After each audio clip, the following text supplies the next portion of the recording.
Welcome to Your Strata Property, the podcast for property owners looking for reliable, accurate, and bite-sized information from an experienced and authoritative source. To access previous episodes and useful strata tips, go to www.yourstrataproperty.com.au. Hello and welcome to this week's podcast episode. I am your host, Amanda Farmer, and this week I'm bringing you Adam Hirst. Adam is the General Manager of Build to Rent at Melvac. He is a property industry specialist with experience across residential development, passive investments, funds management, and agency. Prior to joining Melvac, Adam worked for AMP Capital across their real estate portfolios, including the global listed real estate team, investing in real estate companies globally, comprising many of the USA listed multifamily real estate investment trusts. Adam is now one of Australia's foremost experts in build to rent and has led the establishment of Melvac's build to rent business under the new LIV brand. He played a key role in Melvac's launch of the Australian Build to Rent Club and in transforming Melvac's Pavilions project at Sydney Olympic Park into one of the first purpose-built build to rent assets in Australia. Adam's target is to create a 5,000 unit pipeline for build to rent over the next 5 years. Now, I was really looking forward to this chat with Adam from the time I first heard about this concept coming to Australia, and in particular the LIV development in Sydney. I have wanted to dig a little deeper and find out what it's all about. What is this structure? Why is it different to Strata? And is it perhaps an alternate offering that we're going to see more and more tenants take up instead of strata title living? Adam and I get into all of that and more. I will take you straight over now to my chat with Adam Hirst. Adam Hirst, welcome to the show. Thanks for having me, Amanda. It is a pleasure to have you here with me today. A rather interesting topic that we are covering. You've just told me off air that this is something that you've been involved in for about the last 4 years, but for a number of our listeners and even me, it is a new concept, build to rent. Let's dive right in. What exactly is build to rent? At its simplest, we like to call it the security of home ownership with the flexibility of renting. And what that really means is it's a model that exists in a lot of countries around the world, and it's purpose-built, designed apartment buildings, 100% held for rental, owned by an institutional investor, and then professionally managed with on-site management and the like to provide a significantly greater customer experience and customer offering than you'd see in a traditional rental model. So it's one of the largest real estate asset classes in the US. It didn't exist in the UK 10 years ago. There's now about 150,000 units going up in this model. It's forming in China. It's been in Japan for a number of years, and now we're really starting to see it emerge in Australia and in other countries around the world. And you, Adam, are with Melvac, and is Melvac the ultimate owner here, or how does Melvac structure the ownership of their developments? The long-term aim of this as a business model is similar to Melvac's commercial office business, where you'll have Melvac part-owning buildings alongside large institutional investors like superannuation funds and pension funds and the like. Mm-hmm. Given the sector is in its infancy in Australia, we'd made a call at Melvac to move ahead in the sector, get buildings built and operating so we could show institutional investors, show government, show our customers what this offering is, and then in time we'll look to bring in capital partners to invest alongside us. Okay, interesting. And you've said at the top there that this is the security of home ownership. Does that mean long-term leases, or are we still looking at 12-month residential leases for people who are in these buildings? The length of lease topic is an interesting one that comes up a lot. We're currently leasing or stabilising our first building called LIV Indigo at Sydney Olympic Park. So that's 315 units, 1, 2 and 3 bedrooms that finished on the 1st of September. we're currently about 25% leased out there. And interestingly, no one yet has asked for a longer lease than 12 months. That's Now, the Aussie culture. There's an assumption there that that's all they can get. So we have the ability, and it can provide longer term leases to our customers.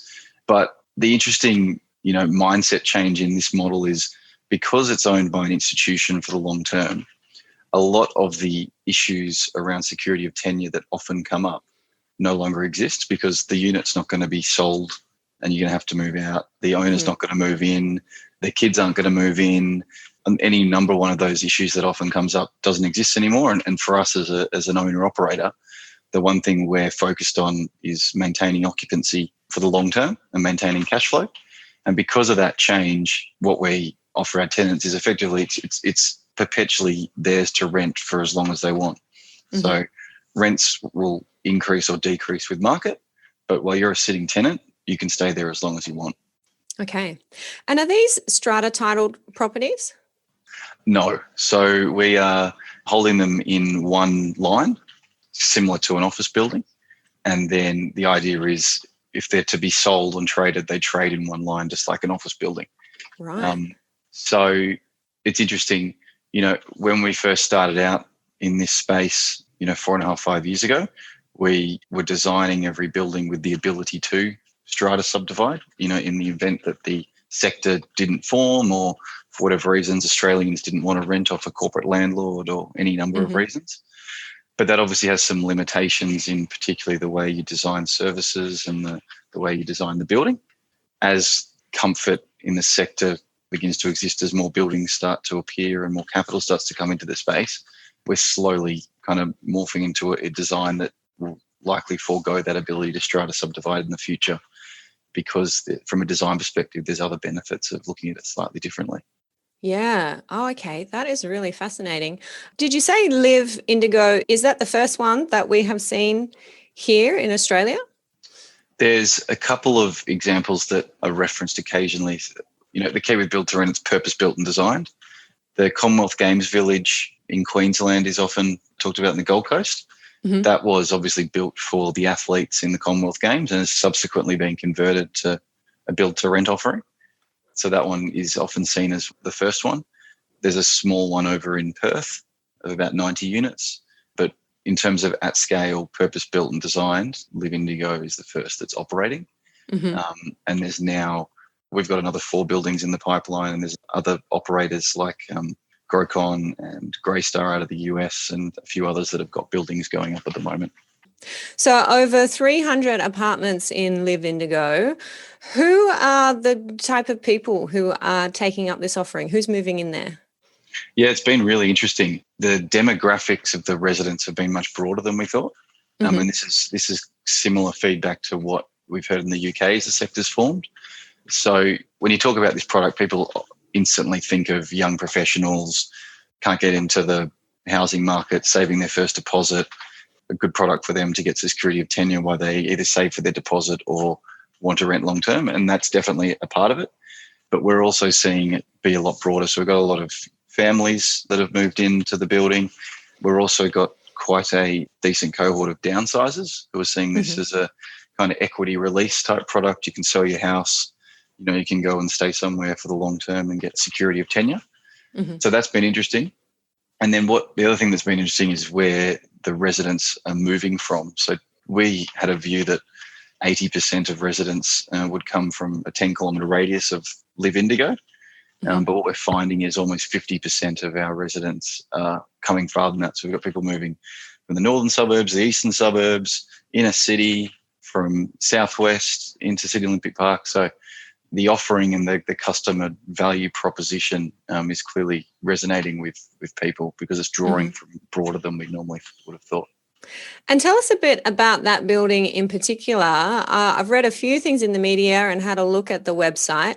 There are some pretty cool facilities there. We're not talking about perhaps your typical apartment building attracting your typical renter. You are targeting a particular market at a particular price point too. Tell us what's so great about LIV Indigo. Yeah, so the way we look at the whole model is that there's kind of 5 factors that come together to make a build to rent offering, and they're all obviously within LIV Indigo. First one is the design, and you touched on the amenity piece, which is often what is referenced when people talk about build to rent. So in these buildings, we're incorporating significant additional amenity relative to a normal building. So things like, virtual fitness rooms, cinema rooms, work from home facilities, boardrooms, communal kitchen areas, lounge rooms, obviously full gyms. And the whole idea is that you've got that additional convenience on site. And that's really resonated with people in COVID, and particularly having a space that you can get out of your apartment that's still within your apartment building. Product is then slightly different. So things like we include all white goods, so fridges, washing machines, dryers, microwaves, all included. There's a technology backbone throughout the whole building to enable both communication between the on-site team, which I'll get to, and residents, but also things like resident apps where you can do parcel locker collection, you can book the amenity spaces, we put on resident events and the like, all incorporated within. You've then got the service offering. So LIV Indigo has 6 full-time on-site staff. They're really in 3 broad buckets. Maintenance, so there's on-site maintenance there 7 days a week. So if you've got issues with any of the white goods, for example, you can log it straight on the app. You can go to work. If you allow access, then that day we've got spares downstairs. It'll get fixed straight away and you can come home and it has no impact on you. Customer service, what we call resident service ambassadors. So they're doing leasing and property management and community curation, and they're just to help residents out. And then a property GM. And then the final bit over the top of all this is the model. So there's a lot of pain points in traditional rental that through scale and institutional lens we're able to fix. So security of tenure we've talked about, bond free. So there's no bonds for our residents when they move in. Pet friendly. So we allow pets within the building. We actually have facilities like dog wash and things like that are built into it, and other measures like that provide that kind of extra overlay where we really want people to feel like this is their home and that they can stay there for the long term. And residents are just paying the agreed rental amount. They're not contributing extra towards these facilities. This is all covered by the owner of the building. Correct. So it's just you just pay your rent. You obviously pay your electricity and internet on top of that, but everything else, that's it. Wow. What happens when the person in apartment 23 has a fight with the person in apartment 24 because they're super noisy? Yeah. So all the leases are under the Residential Tenancies Act as a starting point. So still under the same laws and legislation from that perspective. There's obviously resident bylaws that people sign up to, and one of them is you need to allow quiet enjoyment for everyone else within their unit. To the extent that people, there's bad tenants or bad eggs that repeatedly do the wrong thing, just like any other process, it would be through residential tenancy tribunal type process, whereas the owner manager would have to deal with. But I think what's interesting to date, and it's still early days, is because you're on site and there's people there all the time, the relationship and interaction between the residents and our on-site team, it's kind of hard to explain. It's just such a different environment than a traditional rental. I mean, I was out there last week and Lisa, one of our resident service ambassadors, she's pregnant at the moment, and I was there for an hour and 3 different residents came down and they baked her stuff and they just came in and had a chat and sat down in the leasing office and just talked for a bit. So it's a very different environment to you go home and you go to your apartment and you shut your door and that's it.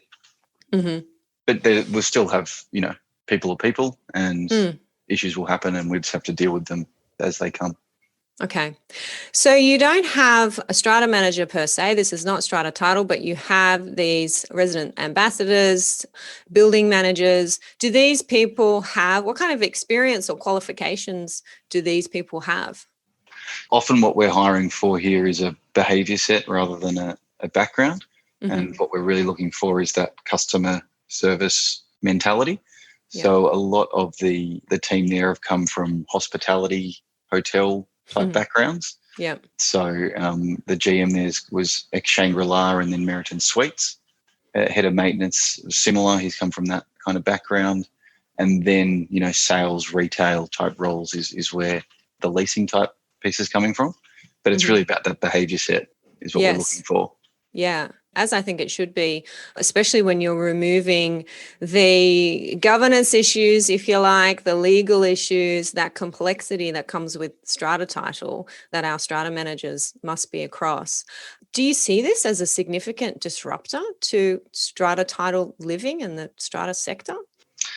No. And you think about Mirvac, right? Mirvac's 47 years been building and delivering strata title apartment buildings.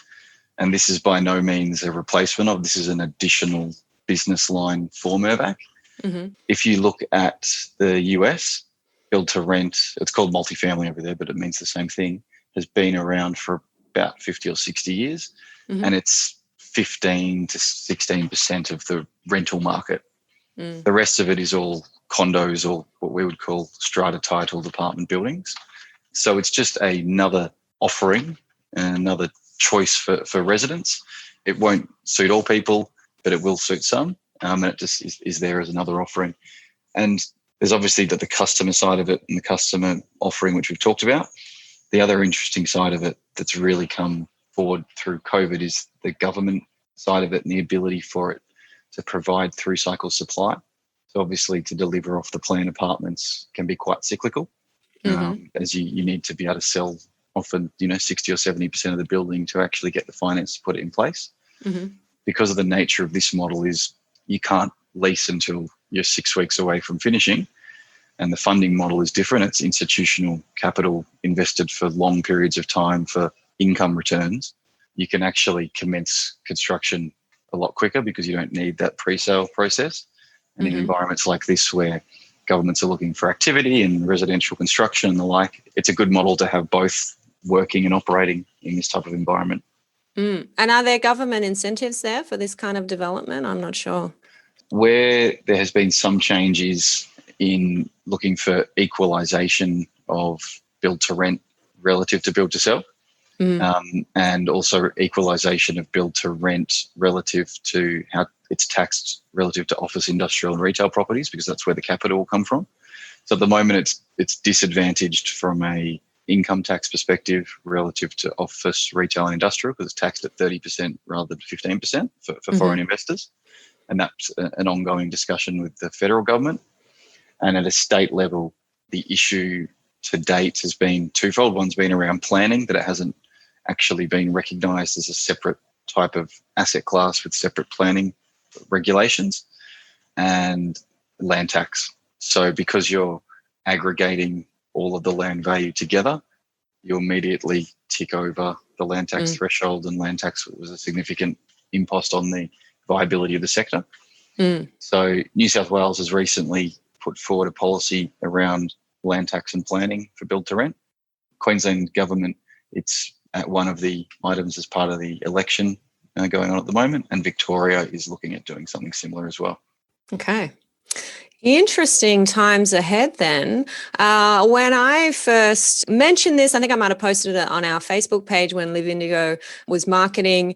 The questions that came up were, of course, if we've got rental-only apartment buildings, are we going to start to see owner-occupied only apartment buildings? Are the tenants all going to shift over to this build-to-rent model, which does indeed look very attractive? I suppose putting my strata law hat on there, owner-occupied buildings, as we've talked about, Adam, are developed under the strata title structure so that you can own these separate parcels of airspace. And we are, under our strata legislation across the country, restricted from passing bylaws, if you like, that would prevent tenants from moving into apartments. So I suppose my answer to that is not unless the law changes, but perhaps the market will change this if we see tenants more attracted to the build to rent offering rather than the strata title offering. Maybe there'll be a natural progression over to owner occupied apartments in the strata title context. I'm not sure. What do you think? Yeah, it'll be interesting to see. I mean, personally, I think the residential strata market is so large in Australia already that even if this sector grows at a rapid pace, it might be 2 or 3% of the market in 10 or 15 years. So I think it's a very long pathway before that's even a consideration. I also think, as an investment, Australians will still want to invest in individual apartments, and they like the tangibility of that, and investing in that and getting some rental income makes sense. So I don't think fundamentally I don't think you'll see a big shift that way.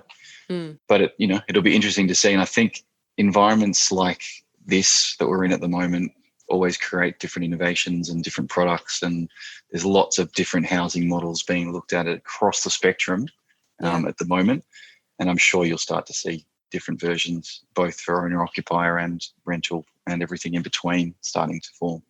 Yep, which I think is a good thing. Can you tell us where we might see other Mirvac build-to-rent offerings cropping up soon? Yep. So our next one is under construction next to the Queen Victoria Markets in Melbourne. So that's 490 apartments going up at the moment. We then have another 2 in planning in Melbourne. We just announced our 5th project, which is up in Queensland at Newstead in Brisbane.